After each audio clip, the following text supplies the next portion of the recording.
আসসালামু আলাইকুম। সংবাদে আপনাদের সবাইকে স্বাগত জানাচ্ছি। আমি ফিরোজ তোহা। শুরুতেই সংবাদ শিরোনাম। বাংলাদেশের সর্বশেষ গুরুত্বপূর্ণ আপডেট সংবাদে আপনাকে স্বাগত। শুরুতেই সংবাদ শিরোনাম, পরে বিস্তারিত। প্রথমে জানাবো আমাদের হাতে থাকা সর্বশেষ গুরুত্বপূর্ণ সবথেকে তাজা আপডেট সংবাদ। বইয়ের মোড়ক উন্মোচনে মাহমুদুর রহমান বললেন, আন্তর্জাতিকভাবে ষড়যন্ত্র চলছে, আলেমদের সতর্ক থাকতে হবে।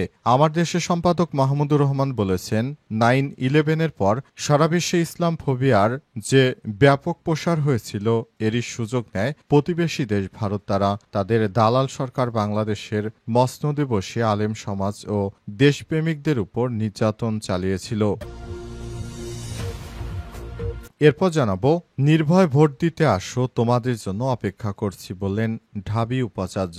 ঢাকা বিশ্ববিদ্যালয় কেন্দ্রীয় ছাত্র সংসদ ডাকসু ও হল সংসদ নির্বাচনের প্রকালে শিক্ষার্থীদের উদ্দেশ্যে বিশেষ বার্তা দিয়েছেন উপাচার্য অধ্যাপক ড নিয়াজ আহমেদ খান। সোমবার বিকেল 3:45টার দিকে বিশ্ববিদ্যালয়ের অফিসিয়াল ফেসবুক পেজে প্রচারিত এক ভিডিও বার্তায় তিনি শিক্ষার্থীদের নির্ভয়ে ভোটকেন্দ্রে এসে ভোট দেওয়ার আহ্বান জানান।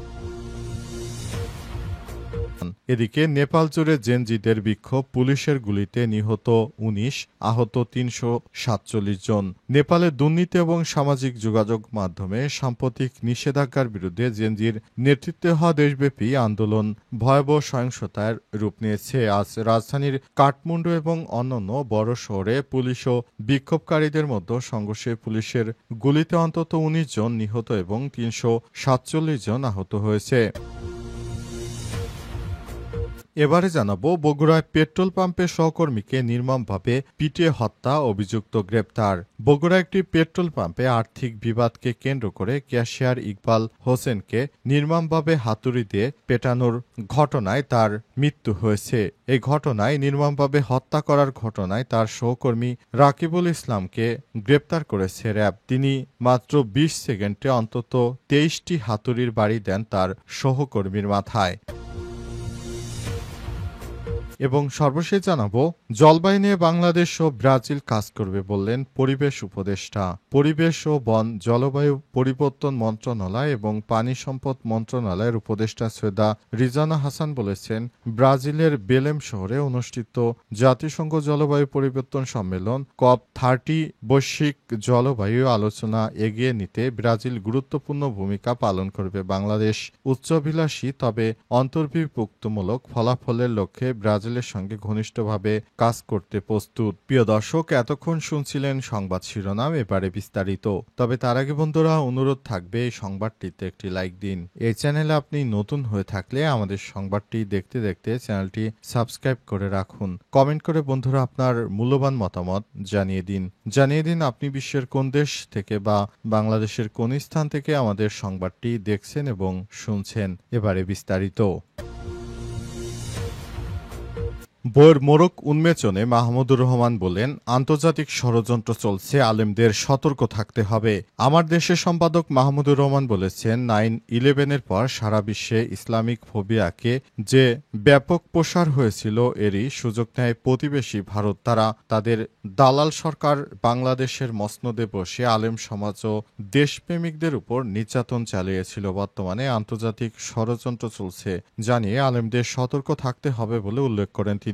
সোমবার আমার দেশের সাংবাদিক রাকিবুল হকের লেখা আওয়ামী শাসনে আলেম নিপীড়ন বইয়ের মোড়ক উন্মোচন অনুষ্ঠানে প্রধান অতিথির বক্তব্যে তিনি এসব কথা বলেছেন। অনুষ্ঠানে আমার দেশের সম্পাদক বলেন, ফ্যাসিবাদ আমলে দেশে আলেম সমাজকে বিভিন্ন ট্যাগ দিয়ে নির্যাতনের ঘটনা ঘটত। বিগত 4 দলীয় জোট সরকারের শেষ সময় আন্তর্জাতিক ষড়যন্ত্রে বাংলাদেশে জঙ্গিবাদের উত্থান হওয়ার বিষয়টি ব্যাপক প্রচারণা চালানো হয় এবং আলেমদের ট্যাগ দেওয়া শুরু করে। ভারত তার দালাল হাসিনা সরকারকে ক্ষমতায় বসে আলেম সমাজের উপর প্রতিদিন নিপীড়ন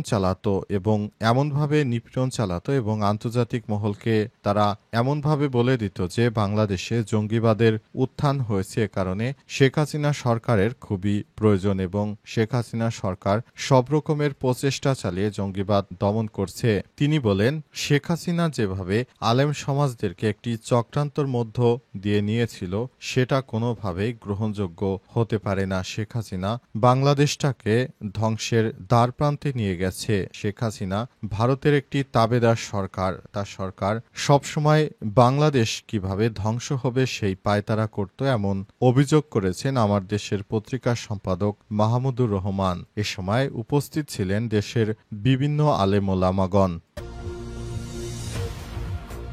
নির্ভয় ভোট দিতে আসো, তোমাদের জন্য অপেক্ষা করছি, বলছে ঢাবি উপাচার্য। ঢাকা বিশ্ববিদ্যালয় কেন্দ্রীয় ছাত্র সংসদ ডাকসু ও হল সংসদ নির্বাচনে প্রকালে শিক্ষার্থীদের উদ্দেশ্যে বিশেষ বার্তা দিয়েছেন উপাচার্য অধ্যাপক ডক্টর নিয়াজ আহমেদ খান। সোমবার বিকেলে 3:45টার দিকে বিশ্ববিদ্যালয়ের অফিসিয়াল ফেসবুক পেজে প্রচারিত এক ভিডিও বার্তায় তিনি শিক্ষার্থীদের নির্ভয়ে ভোট কেন্দ্রে এসে ভোট দেওয়ার আহ্বান জানিয়েছেন। উপাচার্য আরও বলেন, ডাকসু নির্বাচন তোমরা গভীরভাবে প্রত্যাশা করেছ। গণ অভ্যুত্থানের মৌলিক মূল্যবোধগুলোর সঙ্গে এটি গতিপূর্ণ গণতান্ত্রিক আকাঙ্ক্ষাকে প্রাতিষ্ঠানিক রূপ দেওয়া এবং অন্যায়ের বিরুদ্ধে সমন্বিত ভয়েস তৈরি করার জন্য এই আয়োজন। তোমরা নির্ভয় ভোট দিতে আসবা, আমরা তোমাদের জন্য অপেক্ষা করছি। তিনি আরও জানান, প্রায় 11 মাসের দীর্ঘ প্রস্তুতির পর নির্বাচনের এই মাহেন্দ্রক্ষণ বিশ্ববিদ্যালয়ে প্রায় 40,000 ভোটারের জন্য 8টি কেন্দ্রে ভোট গ্রহণের ব্যবস্থা করেছে। স্বচ্ছতা নিশ্চিত থাকবে, সিসিটিভি ক্যামেরা, 3 স্তরের নিরাপত্তা ব্যবস্থা এবং পর্যাপ্ত পোলিং কর্মকর্তা, একই সঙ্গে ভোট গণনা প্রক্রিয়া টেলিভিশন ক্যামেরার মাধ্যমে সর্বসাধারণের জন্য উন্মুক্ত করা হবে বলে জানানো হয়েছে। প্রার্থীদের উদ্দেশ্যে উপাচার্য আরও বলে, নির্বাচনে কেউ বিজয় হবে, কেউ হবে পরাজিত, তবে দুই পক্ষেরই গুরুত্বপূর্ণ ভূমিকা রয়েছে। এটি গণতান্ত্রিক প্রতিষ্ঠানকে সক্রিয় করতে প্রত্যেক প্রার্থীরই অবদান রাখছে। তিনি আরও বলেন, সারা দেশের মানুষ আমাদের দিকে তাকিয়ে আছে, তাদের শুভকামনা আমরা পাথেয় করছি। একটি ভালো নির্বাচন আমরা আশা করছি, এই নির্বাচনটি সুষ্ঠু ও সুন্দর হোক, এই প্রত্যাশা করি আমরা। নেপাল জুড়ে চেনজির বিক্ষোভ, পুলিশের গুলিতে নিহত বেড়ে 19। নেপালে দুর্নীতি এবং সামাজিক যোগাযোগ মাধ্যম সম্পত্তি নিষেধাজ্ঞার বিরুদ্ধে জেন জেড এর নেতৃত্বে হওয়া দেশব্যাপী আন্দোলন ভয়াবহ সহিংসতার রূপ নিয়েছে। সোমবার রাজধানী কাঠমান্ডু এবং অন্যান্য বড় শহরে পুলিশ ও বিক্ষোভকারীদের মধ্যে সংঘর্ষের ঘটনা ঘটে। সংঘর্ষে 19 জন নিহত এবং 347 জন আহত হয়েছে।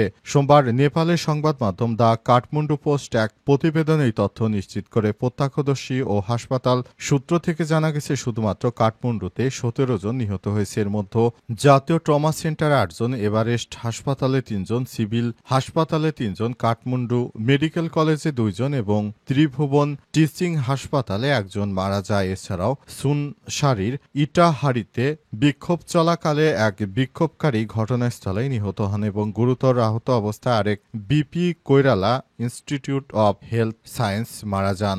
আহতের সংখ্যা সারা দেশে 347 জনে পৌঁছেছে। এদের মধ্যে অনেকের অবস্থা আশঙ্কাজনক। হাসপাতাল ভিত্তিক আহতের পরিসংখ্যান থেকে জানা গেছে, সিভিল হাসপাতালে 100, এভারেস্টে 102 জন, ট্রমা সেন্টারে 59 জন, কাঠমান্ডু মেডিকেল কলেজে 37 জন, ত্রিভুবন টিচিং হাসপাতালে 18 জন, বীর হাসপাতালে 6 জন, পাটনে 4 জন, নরভিকে 3 জন, ধরানের বিপি কৈরালা ইনস্টিটিউটে 2 জন, গন্ডকি মেডিকেলে 1 জন, বিরাট মেডিকেলে 4 জন এবং দামক হাসপাতালে 7 জনকে চিকিৎসা দেওয়া হচ্ছে।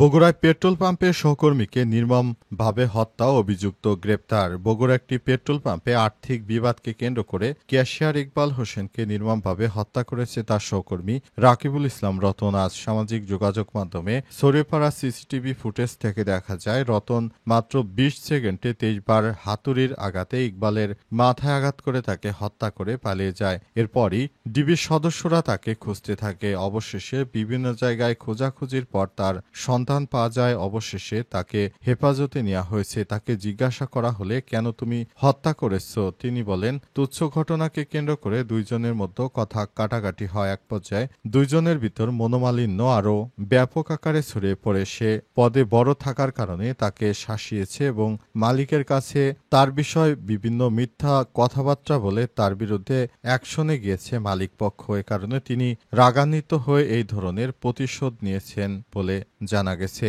অন্তর্বর্তীকালীন সরকারের প্রধান উপদেষ্টা ক্ষমতায় আসার পর দেশজুড়ে নানারূপ বিশৃঙ্খল কর্মকাণ্ডের বিভিন্ন সংবাদ পাওয়া যাচ্ছে, যা দেশের স্থিতিশীলতার জন্য খুবই দুর্ভাগ্য ব্যাপার। অনেক জায়গায়, বিশেষ করে বগুড়ায়, বিভিন্ন হত্যাকাণ্ডের ঘটনা প্রতিনিয়তই ঘটার খবর শোনা যাচ্ছে, যেটা সবার জন্য খুবই হতাশাজনক এক কথা।